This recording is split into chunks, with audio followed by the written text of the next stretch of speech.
go! We are so excited to worship with you and your entire family. Thank you for loving us. Today we're going to be praising God together, diving into God's Word, and having some fun as well. If you have bread and juice available for our communion time, go ahead and get it ready. But if you don't have those things, don't worry. You can substitute whatever you can find in the kitchen. It'll be perfect.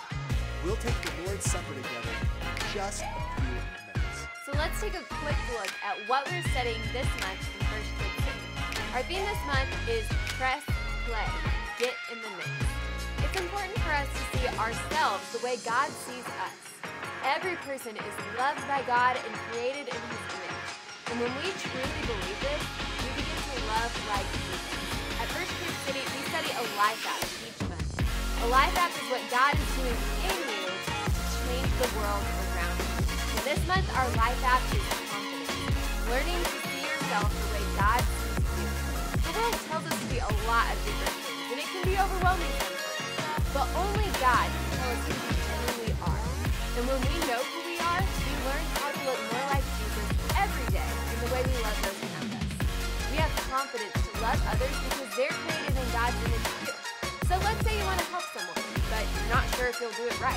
Well, here's some good news. God always wants to use you. He will always give you what you need to love like Jesus. So even if you just offer some encouraging words to someone, that can be a huge, huge help. Another big thing we love to do at Firstkids is memorize God's Word. This month we're studying Psalm 27:13. Let's all read it together right now. I remain confident of this. I will see the goodness of the Lord in the land of the living. Great job, everyone. Spend some time today highlighting this verse in your own Bible. That way you can find it again later whenever you need it.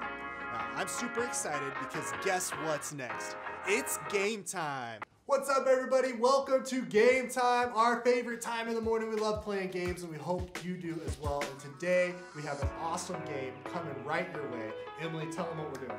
Today, we're going to flip some bottles. We're going to play Bottle Flip Out. So, is bottle flipping so cool?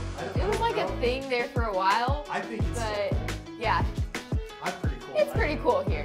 All right, so your goal is to see who can flip the most bottles. And so all you'll need, you could have Gatorade. And land it, right? Like yes, and yes. Obviously, you want to have a successful flip. Okay. So all you need is a bottle. So it could be yes, pretty good. It could be a Gatorade bottle or a soda bottle or, I don't know, a water bottle. But you want to make sure it's about halfway-ish filled up. You can drink half of it or dump it out or whatever you want to do. And you're just going to see who can flip it well the most times and land it. That's the goal. So, let's try this. I'm not very good, clearly. All right. Yes. I don't know. We're pretty bad at this game. You can do better than we can at bottle flipping, which we're not obviously very good at this. But no. Maybe, I don't know, maybe you grab like your little brother or sister and like have a competition and put like a minute on the timer and see who can get the most in 1 minute. Or maybe you could try to beat yourself, like do 1 minute, set a personal record, and then try to beat it. Ooh. Whatever you want. Trick shots. Like what if there's like some cool place. Now make sure you're not going to break anything. I don't want mom's favorite dishes. Yeah. Maybe you land it on like small areas or something like that and try to go for accuracy. Or if you're me, just try to at least get one of them without it flying off the table. Yeah.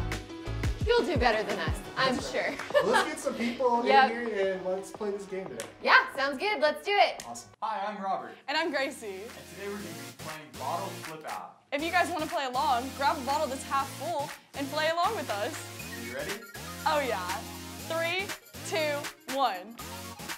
Oh, that was really bad. Oh no. Ah! What? It's a tie. Ah! Yeah! I barely beat. I win. Oh, 3, 4. 6, No! No! No! 8, 9.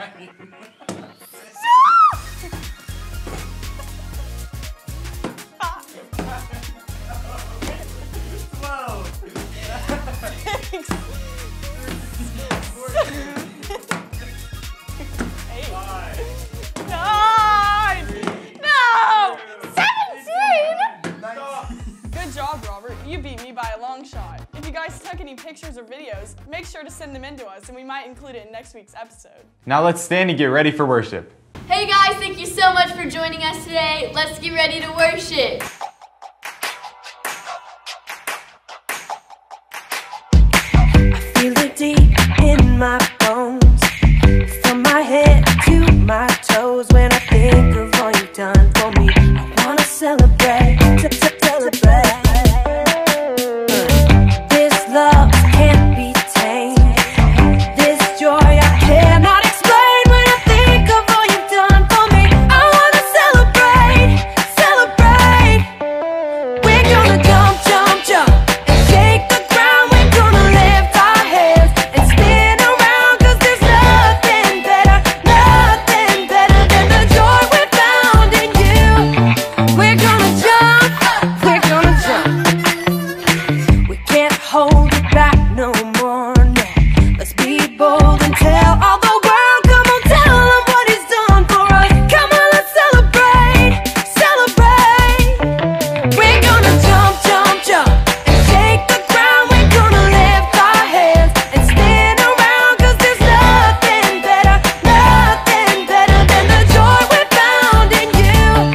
We're gonna jump, jump, jump and shake the ground. We're gonna lift our hands and spin around, 'cause there's nothing better than the joy we found in you. So if you're happy and you know it, then shout it out. Say, oh yeah, oh yeah. So if you're happy and you know it, then shout it out. Say, oh yeah, oh yeah. 'Cause if you're happy and you know it, you know you gotta show it. You know you gotta show the world. We're gonna jump, jump, jump and shake the ground. We're gonna lift our hands and spin around, 'cause there's nothing better than the joy we found in you. We're gonna jump, jump, jump and shake the ground. We're gonna lift our hands and spin around, 'cause there's nothing better than the joy we found in you. Say, oh yeah, oh yeah. Sing it, oh yeah, 'cause there's nothing better than the joy we found in you. Yeah. We're gonna jump.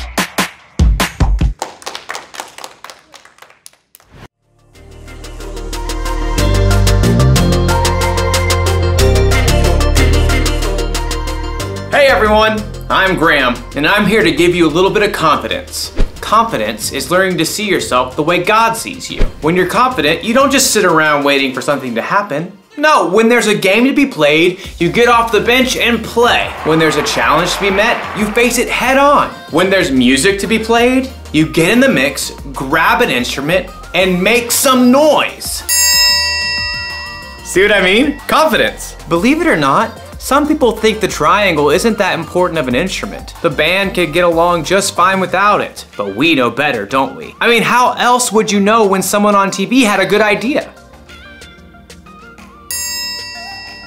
Or how would you know when someone had the right answer on a game show? The answer is the Yangtze River. And of course, who can forget the dinner bell? Come and get it! Sometimes something that doesn't seem important can make a big difference. And in today's story, we'll see how God used someone who didn't think he was important. And that someone's name was Gideon? Right, Gideon. See you in a bit. The Bible. It's 66 books of history, stories, letters, and poetry that fit together to form God's one big story. The epic adventure of how he created us and loves us so much that he made a way to rescue us. As we travel through the Bible, from Genesis to Revelation, we discover people who met God and found their lives changed forever. Now, for an amazing story. Inspired by the book of Judges, chapters 6 through 8. As many times before the Israelites turned away from God, he allowed the Midianites to take over their land. God's people hid out in caves. When they tried to grow plants or tend to livestock, the Midianites would show up and destroy their crops and animals. At last, the Israelites cried out to God for help. He heard them and sent the angel of the Lord to a man named Gideon, who was threshing grain in a winepress. Mighty warrior, the Lord is with you. All Gideon could do for a moment was stop and stare. Pardon me, sir. You said the Lord is with us? Then why has all this happened? The Lord has deserted us. You are strong. Go and save Israel from the power of Midian. I am sending you. Pardon me, sir, but how can I possibly save Israel? My family is the weakest in the tribe, and I'm the least important member. I will be with you. Even with a direct message from the Lord, Gideon was still nervous about the whole thing. Give me a special sign. Then I'll know it's really you talking to me. So God gave Gideon a sign, sending fire to burn up meat and bread. God's spirit was with Gideon, and when the Midianites and the Amalekites gathered to attack, Gideon sounded a trumpet for the Israelites to follow him. But even as the army gathered, Gideon once again pleaded to God for another sign. God responded by letting dew fall on a fleece, and then on the next day, only on the ground surrounding it. Okay, I've got it. Thank you.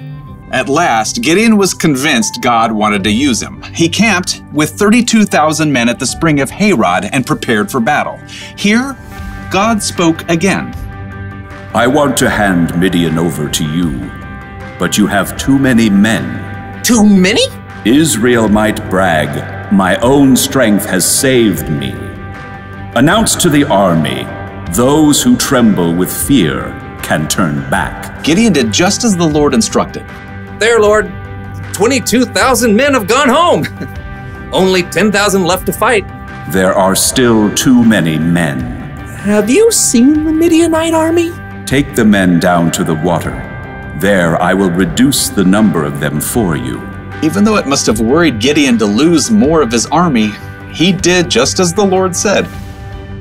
Field trip to the lake, everyone! At the water's edge, the Lord said, Some men will drink the way dogs do. They will lap up the water with their tongues.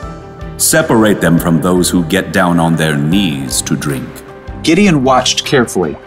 Most men got on their knees and drank directly from the water, but 300 men cupped the water in their hands and lifted them to their mouths to lap. So, God, I send those 300 men home and keep the other 9,700, right? With the help of the 300 men who lapped up the water, I will save you. Let all the other men go home. Okay. Yes. Gideon sent home every single person in the army except those 300 men. Get some sleep. Tomorrow we will figure out what's next. That night, the Lord spoke to Gideon once more. Get up. What? I'm awake. Gideon stumbled out of his tent. Below, the campfires and torches of the enemy armies covered the entire valley. So many. Like a swarm of locusts. Go down to the camp. Listen to what they are saying. After that, you will not be afraid to attack. Wondering if he might be dreaming, Gideon snuck down the mountain to hover in the shadows at the edge of the camp. He could hear voices from a nearby tent. I had a dream. A round loaf of barley bread came rolling into the camp. It hit the tent with great force and knocked it flat. Wow, but that can only be the sword of Gideon from Israel. God has given him the whole camp. Gideon listened in shock. Wow, God. Thank you. At once, Gideon scrambled back up the hill to the Israelite camp. Get up! Get up! The Lord has handed the Midianites over to you. Quickly, Gideon separated the 300 men into 3 groups and handed each one a trumpet and a clay jar with a torch inside. Watch me. Do what I do. I'll go to the edge of the enemy camp. Then we'll blow our trumpets from all around the camp and shout, "For the Lord and for Gideon!" Gideon and his men headed quietly down the slope, fanning out in groups to surround the vast enemy camp. Okay, get ready. As soon as Gideon sounded his trumpet, he smashed his jar so the torch shone brightly. The other 300 men did the same.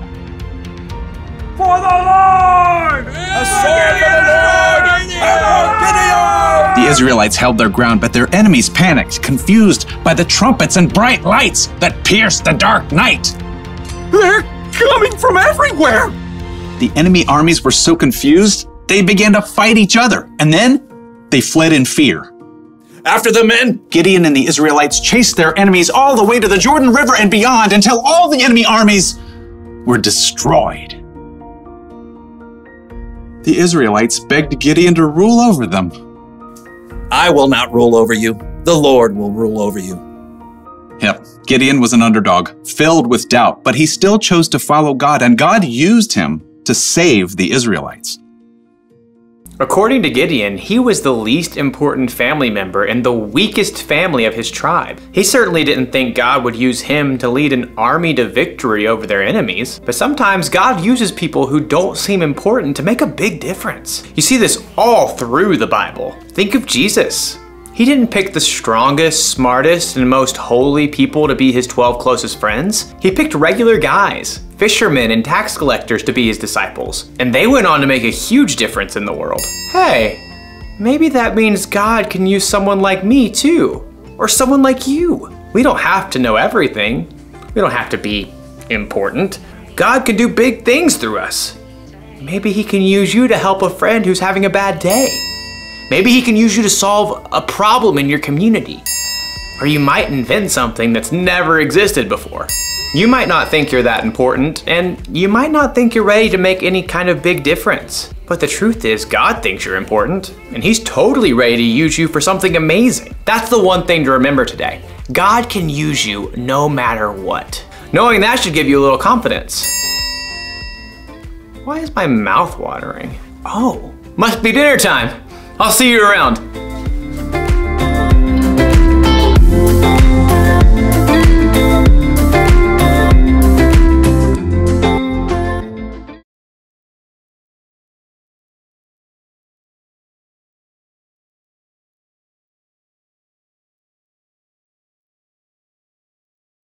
Thanks so much for joining us on Firstkids City Online. You're always welcome to join us for live services happening every Sunday at 9:30 or 11 o'clock a.m.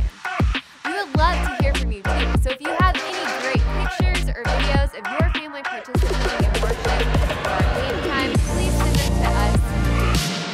And summer's upon us. We have so many awesome events happening at Firstkids City, so click the link in the description to see what's happening. And parents, follow us on Instagram and Facebook. Finally, make sure to like and share this video with your friends. That's all we have for today. We'll see you next time on Firstkids City Online.